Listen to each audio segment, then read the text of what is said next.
छत्तीसगढ़ के एक दूरस्थ गांव बिरसोनी में पहाड़ियों और जंगलों से घिरा हुआ एक सीधा सादा किसान रहता था। उसका नाम था शंभू। उम्र कोई 50 के आसपास, मगर शरीर अब भी मेहनती और मजबूत। पत्नी का कई बरस पहले निधन हो गया था और बेटा शहर जा बसा था, वहीं नौकरी करता था। शंभू अकेला ही अपने खेतों और मवेशियों के सहारे जीवन काट रहा था।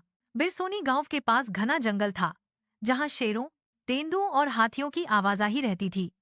परंतु गांव के लोग इन जानवरों के साथ एक अनकहा समझौता किए रहते। हम तुम्हारे जंगल में नहीं घुसेंगे, तुम हमारे खेतों में न आना। लेकिन एक रात ये संतुलन टूट गया।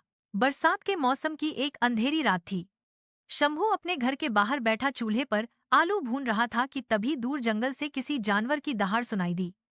आमतौर पर शंभू ऐसे शोर की परवाह नहीं करता, पर इस बार आवाज में कुछ अलग था, कोई पीड़ा, कोई डर। वह उठकर टार्च लेकर जंगल की ओर चल पड़ा। कुछ ही दूरी पर उसे एक झाड़ी में कुछ हिलता डुलता नजर आया। जब वह पास पहुंचा तो देखा एक शेर जमीन पर पड़ा है।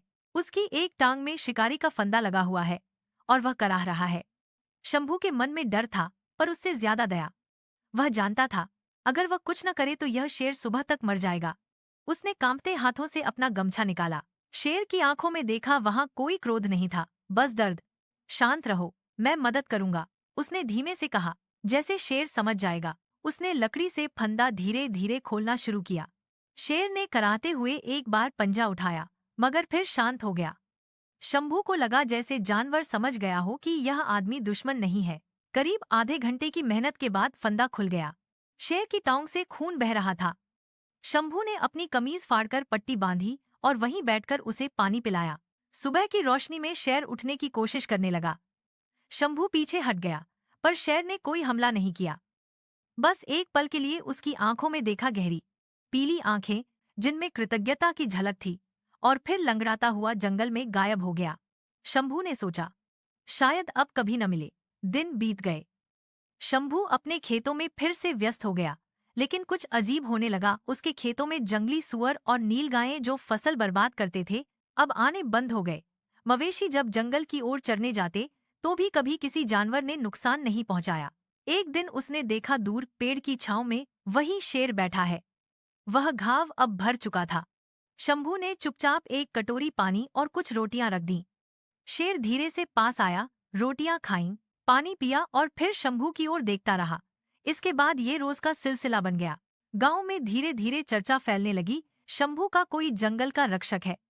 कुछ ने देखा, कुछ ने नहीं, पर सब मानने लगे कि शंभू को कोई अदृश्य शक्ति बचा रही है। एक रात कुछ शिकारियों का दल गांव के पास आया। वे शेरों की खाल और हड्डियों के सौदागर थे। उन्होंने कैमरे लगाए, बंदूकें सजाईं और जंगल में जाल बिछाया। शंभू को जब यह बात पता चली, वह बेचैन हो गया। वह जानता था कि वे उसी शेर को पकड़ना चाहते हैं। उस रात वह जंगल की ओर गया, जहां शेर अक्सर आता था। उसने अंधेरे में फुसफुसाते हुए पुकारा, ओ शेर, सुन, खतरा है, मत आना कुछ दिन। किसी झाड़ी में से पत्तियां खड़कने लगी और फिर वह शेर सामने आया, शांत, विशाल और गरिमामय। उसने जैसे शंभू की बात समझ ली हो, सिर झुकाया और धीरे धीरे अंधेरे में विलीन हो गया। पर शिकारी हार मानने वाले नहीं थे। उन्होंने गांव वालों को डराया, धमकाया और यहाँ तक कि शंभू के घर तक पहुँच गए। अगर तूने शेर को नहीं बुलाया तो तेरा घर जला देंगे। शंभू डर गया, लेकिन उसने कुछ नहीं कहा। अगली सुबह गांव के बाहर गोली चलने की आवाज आई। लोग दौड़े, देखा कि शिकारी जमीन पर पड़े हैं, कुछ घायल, कुछ बेहोश। और वही शेर वहां खड़ा था, मगर किसी पर हमला नहीं कर रहा था, बस गुर्राहट से चेतावनी दे रहा था। कुछ देर बाद वन विभाग की जीपें आईं। किसी गांव वाले ने गुप्त रूप से खबर दी थी। शिकारी पकड़े गए, लेकिन अफसर भी हैरान थे। ये शेर इंसानों को बिना नुकसान पहुंचाए कैसे सिर्फ शिकारियों पर हमला कर रहा था। शंभू ने कुछ नहीं कहा, बस दूर से शेर को जाते देखा। वर्षों बीत गए। शंभू अब बूढ़ा हो गया था। खेत अब वह खुद नहीं जोतता, बस पेड़ की छाया में बैठा रहता। एक दिन जब मौसम बदल रहा था, बादलों में गड़गड़ाहट थी, तभी गांव के बाहर लोग इकट्ठा हो गए।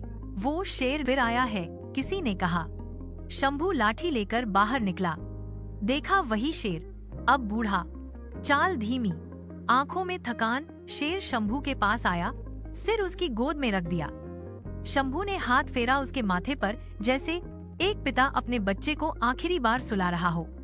कुछ देर बाद शेर की सांसें थम गईं। शंभू की आंखों से आंसू बह निकले। वह जानता था यह कोई जानवर नहीं था, यह तो उसका साथी था, उसका रक्षक, उसका सबसे सच्चा मित्र। गांव वालों ने मिलकर उस शेर का अंतिम संस्कार किया। उस जगह पर अब एक छोटा सा पत्थर गड़ा है जिस पर लिखा है, यहाँ वह शेर विश्राम करता है जिसने इंसानियत को पहचाना।